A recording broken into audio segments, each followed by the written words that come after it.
السلام علیکم، میں امداد سمرو۔ آج لندن سے بڑا کھڑاک ہوگا اور آج ہی سوال ہے کہ عمران خان صاحب آخری کال دیں گے یا یو ٹرن لے لیں گے، تاریخ دے دیں گے، کیونکہ تاریخ پہ تاریخ دینا عمران خان صاحب کا پرانا وتیرہ ہے۔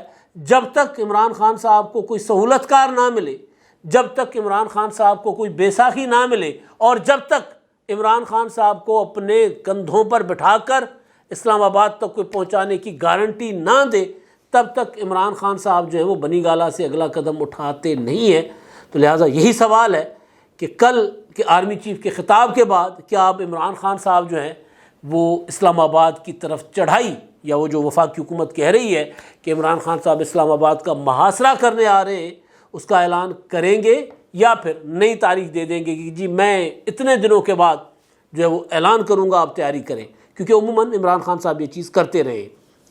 اب لندن میں مریم نواز صاحبہ جیسے ہی لندن پہنچی ہیں، انہوں نے پاکستان کی فضاؤں سے اڑ کر لاہور سے نکل کر جیسے ہی دوحہ قدم رکھا، اور دوحہ کے بعد ایک رات وہاں قیام کرنے کے بعد جیسے ہی ہیتھرو ایئرپورٹ پر اتری تو نواز شریف صاحب کا جگرا بڑھ گیا، یوں مطلب ایک ہوتا ہے نا جیسے ان کی جان میں جان آ گئی۔ مریم نواز صاحبہ جب تک پاکستان میں تھیں، نواز شریف صاحب کی نیندیں اڑی ہوئی تھیں، کیونکہ مریم نواز صاحبہ کو پاکستان میں رکھا اس لیے گیا تھا تاکہ نواز شریف صاحب کا اسکرو ٹائٹ کیا جائے، نواز شریف کا بازو مروڑا جائے، کیونکہ مریم نواز صاحبہ کی ظاہر بچے تو اولاد تو سب کو پیاری ہوتی ہے، اور پھر بیٹی ہو اور وہ اگر صفاق دشمنوں کے ہاتھ میں ہو۔ عمران خان صاحب نے ثابت کر دیا ہے کہ وہ نواز شریف صاحب کے معاملے میں، اپنے مخالفین کے معاملے میں وہ صفاقی کی حد تک گئے تھے۔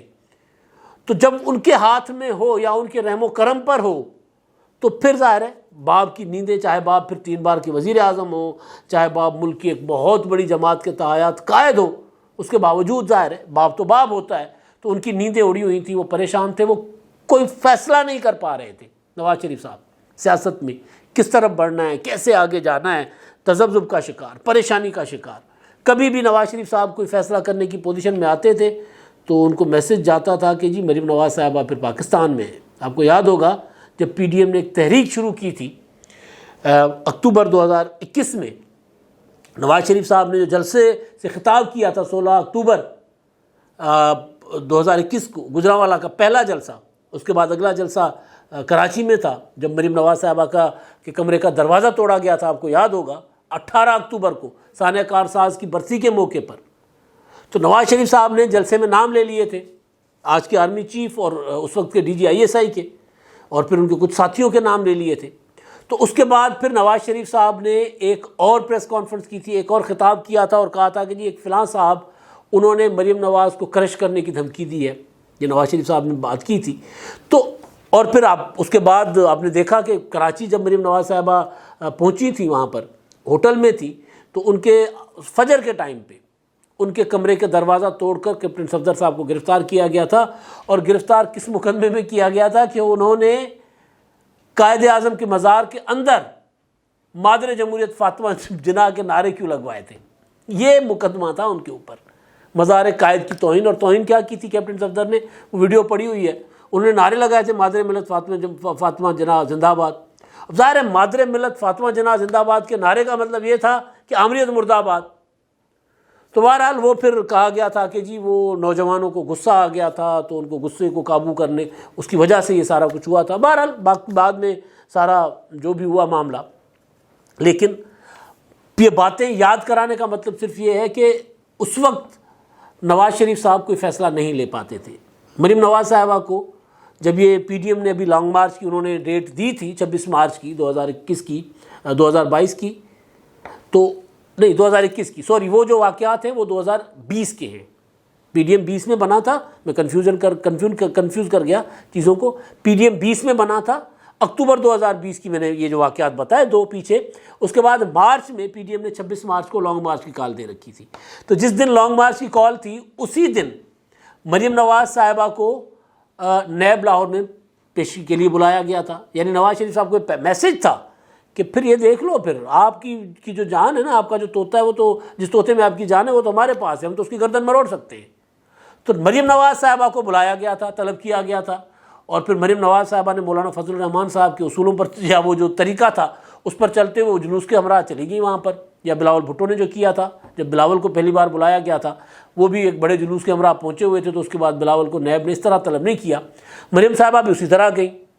تو پھر ان کی گاڑی جو بلٹ پروف گاڑی تھی اس کے اوپر اس کا شیشہ توڑا گیا اور شک یہ ظاہر کیا جاتا تھا کہ مریم نواز صاحبہ پر گولی چلائی گئی تھی. ایک میسج دیا گیا تھا نواز شریف صاحب کو کہ آپ کا جو طوطا ہے جس میں آپ کی جان ہے وہ ہمارے ہاتھ میں ہے اور ہم اس کی گردن مروڑ سکتے ہیں. تو ظاہر ہے نواز شریف صاحب جو ہے وہ کوئی بڑا فیصلہ تو نہیں کر پا رہے تھے، اسی وجہ سے کہ وہ ان کی صاحبزادی یہاں پر تھی، ان کا بھائی یہاں پر تھے، ان کی فیملی کے زیادہ تر لوگ یہاں تھے. ظاہر ہے بے شک نواز شریف صاحب کا اپنا یا بچوں کا بزنس سارا باہر ہو، نواز شریف صاحب کے دونوں بیٹے بے شک برطانوی نیشنل ہوں، لیکن یہاں پر تو جس انسان کی جڑیں ہوں نا، وہ جو بالکل کھوکھلا نہ ہو تو وہ تو اس کا تو کوئی حساب کتاب نہیں ہوتا. لیکن جس کی جڑیں ہوں اپنے ملک کے اندر، جو خاندانی آدمی ہو، جن کا خاندان ہو، تو پھر یہ نہیں ہو سکتا کہ ان کے دو بیٹے اگر باہر ہیں تو پیچھے ان کو کوئی فکر ہی نہیں ہوتی. ایسا نہیں ہوتا. عمران خان صاحب نے تو خیر وہ دونوں بیٹے ہی باہر رکھے ہوئے کہ جی یہاں کوئی تاکہ اس طرح کا کوئی معاملہ ہی نہ ہو. بہرحال تو اس وجہ سے نواز شریف صاحب بہت حد تک بلیک میل ہوتے رہے اور بہت حد تک نواز شریف صاحب جو ہے وہ فیصلہ کرنے میں کنفیوژن کا شکار رہے، تذبذب کا شکار رہے، اضطراب کا شکار رہے. کھلے ذہن کے ساتھ کوئی فیصلہ نہیں کر پا رہے تھے نواز شریف صاحب. میں نے آپ کو کل اپنے ویلاگس میں گزارش کی تھی کہ جو نواز شریف صاحب ہیں ان سے ملنے والے بھی یہ بتا رہے ہیں کہ جی نواز شریف اب اتنے پر اعتماد ہیں، اتنے اطمینان کے ساتھ بیٹھے ہوئے ہیں جیسے انہوں نے یہ جنگ فتح کر لی ہے، جیسے وہ تخت پر دوبارہ بیٹھ گئے ہیں، جیسے وہ دوبارہ وزیر اعظم بن گئے ہیں، جیسے انہوں نے سارے مخالفین کا صفایا کر دیا ہوا ہے. اتنے اطمینان کے ساتھ بیٹھے ہوئے ہیں. ظاہر ہے یہ اطمینان نواز شریف صاحب کا وہاں مریم نواز صاحبہ کے پہنچنے سے ہوا ہے. ان کو یہ یقین نہیں تھا کہ مریم نواز کو پاکستان سے باہر جانے دیا جائے گا. آج بھی دیکھیں نواز شریف صاحب جو ہیں ان کے متعلق ان کی حکومت کوئی قانون سازی جو ہے وہ نہیں کر پا رہی یا ان کو کوئی ریلیف نہیں مل پا رہا. نواز شریف صاحب اب ٹی وی پر نہیں آ پا رہے. تو بہرحال اب وہ نواز شریف صاحب کے متعلق جو لندن سے خبر آئی ہے وہ یہ ہے کہ میاں نواز شریف صاحب جو ہیں وہ آج انتہائی اہم پریس کانفرنس کرنے جا رہے ہیں. مریم نواز صاحبہ کے وہاں پہنچنے کے بعد انہوں نے میٹنگز کی ہیں. کل بھی انہوں نے میٹنگ کی تھی لندن اور لاہور سے، ویڈیو لنک پر ان کی میٹنگ تھی. اس میں مختلف ایشوز تھے. عمران خان صاحب کے لانگ مارچ کا ایشو بھی تھا، اس میں اپنا باقی جو دیگر امور ہیں پارٹی کے تنظیمی امور ہیں وہ تھے. زیادہ تر تنظیمی امور تھے کیونکہ حکومت کی میٹنگ نہیں تھی، یہ پارٹی کی میٹنگ تھی. اور تنظیمی امور میں سب سے امپورٹنٹ چیز یہ ہے کہ اب مسلم لیگ نون تنظیمی طور پر بالکل زیرو پر ہے، کچھ کر نہیں پا رہی. ظاہر ہے کہ ایسا کر پائے گی کہ بھائی شہباز شریف صدر ہیں، وزیر اعظم بنے ہوئے، اس طرح باقی جو عہدیدار ہیں وہ اس طرح ایکٹیو نہیں ہو پا رہے. تو تنظیم کا نیا ڈھانچہ بنانا ہے نواز شریف صاحب نے، اور اس میں مریم نواز صاحبہ کی حیثیت جو ہوگی وہ ہوگی فیصلہ کن. مریم نواز صاحبہ جو ہوں گی وہ اب وہ جو پہلے پرابلمس تھے نا کہ ادھر پوچھے وہ کرے وہ نہیں ہوگا. پھر اتھارٹی کے ساتھ مریم نواز صاحبہ جو ہیں وہ ایکٹیو ہوں گی. ایک اتھارٹی ہوگی کہ جی جلسہ میرا ہے تو کینڈیڈیٹ بھی میرا ہوگا، جو مریم نواز صاحبہ نے پہلے بھی کہا تھا کہ جی میں جا کر جلسے کا ماحول بناتی ہوں، لیکن جب میں کینڈیڈیٹ کے لیے سفارش کرتی ہوں تو مجھے کہا جاتا ہے کہ جی آپ نائب صدر ہیں تو آپ کیسے. تو یہ مریم نواز صاحبہ اپنے گھر کے اندر اپنی پارٹی کے اندر یہ باتیں کرتی رہی ہیں. تو مریم نواز صاحبہ کے وہاں جانے کے بعد اجلاسز ہوئے ہیں، میٹنگز ہوئی ہیں. اور کل ہی مریم نواز صاحبہ نے خود ہی ایک ٹویٹ کیا جس میں انہوں نے کہا کہ جی ذرا رہیے گا، ٹی وی پر بیٹھے رہیے گا. کل نواز شریف صاحب جو ہیں اپنی دل کی باتیں کریں گے، پریس کانفرنس کریں گے پہلی بار بڑے عرصے کے بعد.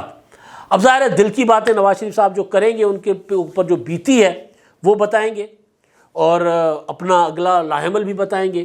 اور اس میں ممکن ہے امکان ہے کہ تنظیمی حوالے سے بھی جو نواز شریف صاحب نے کچھ چینجز کی ہوں گی وہ بھی بتا سکتے ہیں. مریم نواز صاحبہ کو انتہائی اہم ذمہ داری مل سکتی ہے. آپ کو یاد ہوگا کچھ دن پہلے مریم نواز صاحبہ نے کہا تھا کہ جی جو مسلم لیگ نون کو اگر متحرک کرنا ہے تو پھر پارٹی کا اور حکومت کے عہدے الگ ہونے چاہیے. یعنی اگر صدر وزیر اعظم ہے مسلم لیگ نون کے، شہباز شریف صاحب وزیر اعظم ہے نا، تو پھر وہ صدر نہ رہیں، پھر صدر کوئی اور ہو. ظاہر اب صدر کون ہوگا؟ نواز شریف صاحب تو قانونی طور پر نہیں بن سکتے، تو حمزہ شہباز کو تو صدر نہیں بنایا جا سکتا، تو کسی اور کو تو نہیں بنایا جا سکتا. تو ممکن ہے کہ مریم نواز صاحبہ کو یہ ذمہ داری دی جائے، بے شک قائم مقام صدر بنا دیا جائے کہ جی جب بعد میں نواز شریف صاحب آئیں گے تو اپنی سنبھال لیں گے، لیکن صدر قائم مقام صدر مریم نواز صاحبہ کو بنایا جائے۔ ایک یہ چیز ہوگی۔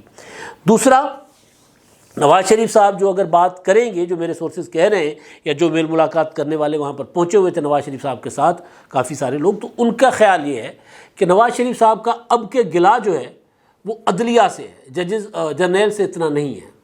ان کا خیال ہے کہ وہ تو کرتے ہی رہتے ہیں، یہ جو کچھ میرے ساتھ ججز نے کیا ہے یہ اچھا نہیں کیا۔ ابھی بھی آپ دیکھیں، کل ہی ایک خبر آئی کہ 2 سینئر موسٹ جج صاحبان جو ہیں، قاضی فائز عیسیٰ صاحب کے بعد جسٹس قاضی فائز عیسیٰ صاحب نے بھی خط لکھا ہوا ہے chief justice of Pakistan Umar Ata Bandial کو کہ جی 5 ججوں کی اسامیاں جو ہیں وہ خالی پڑی ہوئی ہیں، سپریم کورٹ مکمل نہیں ہے، بھرمار ہے اس کی اپنا مقدموں کی، اور آپ عدالت بغیر کسی وجہ کے آپ کمپلیٹ ہی نہیں کر رہے بینچ کو۔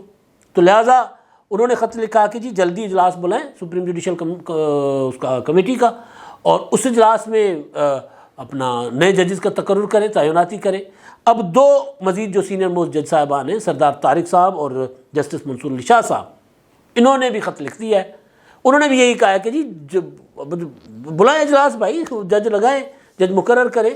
تو اس سے پہلے آپ کو یاد ہوگا کہ وہ اپنی مرضی کے جج صاحب لانا چاہ رہے تھے، عمر عطا بندیال صاحب، تو وہ اجلاس میں کوئی نتیجہ نہیں نکلا، ایک نہیں کئی بار، اور اس کے بعد وہ اجلاس چھٹیوں کے دوران بلایا گیا تھا۔ تو یہ جو عدلیہ کے اندر چل رہا ہے، اس پر بھی پاکستان کے سیاستدانوں اور خاص طور پر حکمران اتحاد، اور جس میں جو پیپلز پارٹی کا مائنڈ ہمیشہ یہ رہا ہے کہ جی ججز کا تقرر پارلیمانی کمیشن کے ذریعے ہونا چاہیے، اور یہ میثاق جمہوریت کا حصہ بھی تھا۔ افتخار چودھری صاحب نے نہیں ہونے دیا تھا، اس وقت مسلم لیگ نے پیپلز پارٹی کا ساتھ نہیں دیا تھا۔ اس ترمیم کو جو افتخار چودھری نے کہا تھا کہ اس ترمیم کو ختم کرے، اس ترمیم کو اپہولڈ رکھنے کے لیے پیپلز پارٹی نے چاہا تھا کہ جی اس کو افتخار چودھری کے فیصلے پر عمل نہیں کریں گے، لیکن بہرحال پرانی بات۔ تو نواز شریف صاحب اب اس معاملے پر بھی فوکسڈ ہے کہ ججز کا تقرر پارلیمانی کمیشن کے ذریعے ہو، تو اس کے لیے اگر اس اسمبلی میں نہیں کر سکتے تو اگلی اسمبلی کے لیے ایک تو اپنا لائن آف ایکشن دیں گے کہ وہ کیا چاہتے ہیں، کس طرح کے اصلاحات چاہتے ہیں۔ دوسرا، پارٹی کی تنظیمی امور پر بات کریں گے، اور عمران خان صاحب کے متعلق آج عمران خان صاحب اور نواز شریف صاحب جو بہت کچھ بولنے جا رہے ہیں، بہت کچھ، کیونکہ یہ آڈیوز، یہ جو کچھ تماشا لگا ہوا ہے، آپ دیکھ رہے ہیں کہ ایک سابق وزیر اعظم یا وزیر اعظم، موجودہ وزیر اعظم جو اس وقت وزیر اعظم تھے، وہ پاکستان کی ریاست کے خلاف سازشیں کر رہے تھے بیٹھے ہوئے۔ یہ آڈیوز یہی بتا رہی ہے، یہ سازشیں تھیں۔ عمران خان صاحب جو کچھ کر رہے تھے وہ سازشیں تھیں۔ اب یہ تو ہو گیا نواز شریف صاحب کا کہ لندن سے وہ کھڑاک کریں گے، بڑا کھڑاک کریں گے، اور حوصلہ ہوتا ہے جب اگر آرمی چیف آپ خطاب کریں کہ جی ہم سیاسی اور معاشی عدم استحکام کی اجازت نہیں دیں گے کسی تنظیم، کسی ملک، کسی گروہ کو، اور پھر یہ کہیں کہ جی کیڈٹس کو کہیں کہ جی آپ آئین کے دائرے کے اندر رہ کر آپ نے کام کرنا ہے، اور ہم نے پارلیمنٹ کی عزت کرنی ہے، ہم نے جمہوریت کا احترام کرنا ہے، ہم نے سیاسی عہدوں کا احترام کرنا ہے، آئین ہمیں اس کا پابند بناتا ہے۔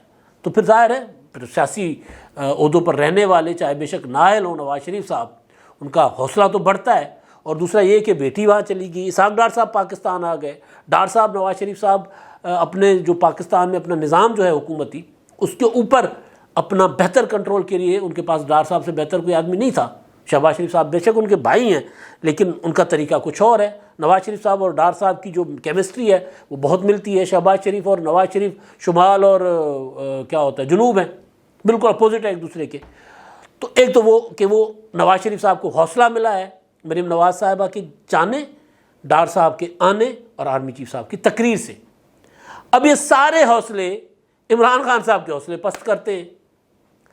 آج عمران خان صاحب نے کہا تھا کہ جی 12 ربیع الاول کے بعد میں اسلام آباد کی طرف جو ہے وہ کال دوں گا، تو سمجھایا جا رہا ہے کہ آج عمران خان صاحب جو ہے اسلام آباد کی طرف کال دے سکتے ہیں۔ وزارت داخلہ نے، مرکزی وزارت داخلہ نے، وفاقی وزارت داخلہ نے ایک چٹھی لکھی الیکشن کمیشن کو، اور اس میں یہ لکھا گیا کہ جی کیونکہ ایک پولیٹیکل پارٹی جو ہے وہ 12 سے 17 اکتوبر کے دوران اسلام آباد کا محاصرہ کرنا چاہتی ہے، لہٰذا جو 8 حلقوں پر، قومی اسمبلی کے 8 حلقوں پر 16 اکتوبر کو، 8 سے زیادہ ہیں بلکہ حلقوں پر جو انتخابات ہو رہے ہیں، وہ 90 دن کے لیے ملتوی کیے جائیں۔ الیکشن کمیشن میں میری بات ہوئی تو الیکشن کمیشن کے سورسز کہہ رہے ہیں کہ جی ہم تو نہیں کر سکتے، الیکشن ہم نے 16 اکتوبر کو ہی کروانے ہیں۔ پی ٹی آئی وہ جو اسلام آباد ہائی کورٹ میں پٹیشن لے کر گئی ہوئی ہے، وہاں اگر اسلام آباد ہائی کورٹ نے کوئی آرڈر کر دیا انتخابات ملتوی کرنے کا، یا پی ٹی آئی کی کوئی بات سن لی انہوں نے، تو الگ بات ہے. البتہ حکومت کی اس چٹھی پر، اس درخواست پر ہم نہیں کریں گے. وزارت داخلہ کو شیڈول کے مطابق انتخابات کروانے ہوں گے، پہلے بھی ملتوی ہو گئے. اب کہانی جو ہے، آپ سوچیں کہ عمران خان صاحب جو ہیں آرمی چیف کہہ چکے ہیں کہ ہم نے سیاسی عدم استحکام نہیں برداشت کرنا، اس کی اجازت نہیں دیں گے کسی پارٹی، کسی گروہ، کسی ملک کو. تو عمران خان صاحب کیا کریں گے؟ ان کے پاس آپشن کیا ہے؟ کیونکہ جن پتوں پر تکیہ تھا وہ ہوا دے رہے ہیں. اب عمران خان صاحب کا تو سارا اسی میں تھا. ورنہ آرمی چیف کو نیوٹرل کہہ کر ایوان صدر میں جا کر قدم پاؤں میں نہ پڑتے نا، پاؤں پکڑنے والی بات ہے نا. آپ نے ایک شخص کو اپنا دشمن نمبر 1 ڈکلیئر کیا ہوا ہے، اس کے خلاف تقریریں کی ہیں، پھر ترلے کر کے جا کے ملاقات کی ہے، تو اس کا مطلب تو یہی ہے کہ آپ جا کر پاؤں میں گرے. تو اس کے بعد جب بات نہ بنی، کچھ نہیں ہوا، تو پھر آپ نے کہا کہ جی میں اسلام آباد کی طرف آ رہا ہوں. تو آپ کو جواب آیا کہ نہیں، ہم سیاسی عدم استحکام کی اجازت نہیں دیں گے. تو جو حساب کتاب ہے اور عمران خان صاحب کا ماضی کا ریکارڈ ہے، وہ تو یہ کہہ رہا ہے کہ عمران خان صاحب لانگ مارچ کی طرف نہیں جائیں گے، اسلام آباد کی طرف، محاصرے کی طرف نہیں جائیں گے، ایک بڑا یو ٹرن لیں گے. لیکن جو سیاسی صورتحال ہے عمران خان صاحب کے لیے، جتنا تیزی سے وہ نیچے جا رہے ہیں، جتنے دیوار سے وہ اپنی حرکتوں کی وجہ سے لگ چکے ہوئے ہیں، تو وہ جو کہہ رہے تھے نا کہ میں کارنر ٹائیگر بن جاؤں گا، فرسٹریشن میں ممکن ہے کہ عمران خان صاحب کوئی تاریخ دے دیں. کیونکہ یہ وزارت داخلہ کی جو چٹھی ہے یہ بتا رہی ہے کہ عمران خان صاحب کی، کیونکہ ساری چیزیں عمران خان صاحب نے خود کہا کہ جی میرے دل میں کیا ہے میں زبان پر نہیں لاتا، شاہ محمود قریشی کو بھی نہیں بتاتا کیونکہ باتیں لیک ہو جاتی ہیں. تو باتیں لگتا ہے کہ لیک ہو گئی ہیں وزارت داخلہ کے پاس کہ عمران خان صاحب کچھ کرنے جا رہے ہیں. اسی وجہ سے بندوبست کر لیا گیا اسلام آباد میں. اب مسئلہ یہ ہے کہ عمران خان صاحب حالات سے ڈر کے، آرمی چیف کی اس جو تنبیہ ہے نا، وہ وارننگ ہے، اس سے ڈر کے لانگ مارچ کرنے سے یا اسلام آباد کا محاصرہ کرنے سے پیچھے ہٹ جائیں گے، یا فرسٹریٹ ہو کے بڑا حملہ کرنے کی کوشش کریں گے. کامیاب ہوئے تو ٹھیک، ورنہ پھر تباہی تو طے ہے. عمران خان صاحب کیا کریں گے آج پتہ چل جائے گا، یا چپ کر کے بیٹھ جائیں گے، کوئی ذکر ہی نہیں کریں گے.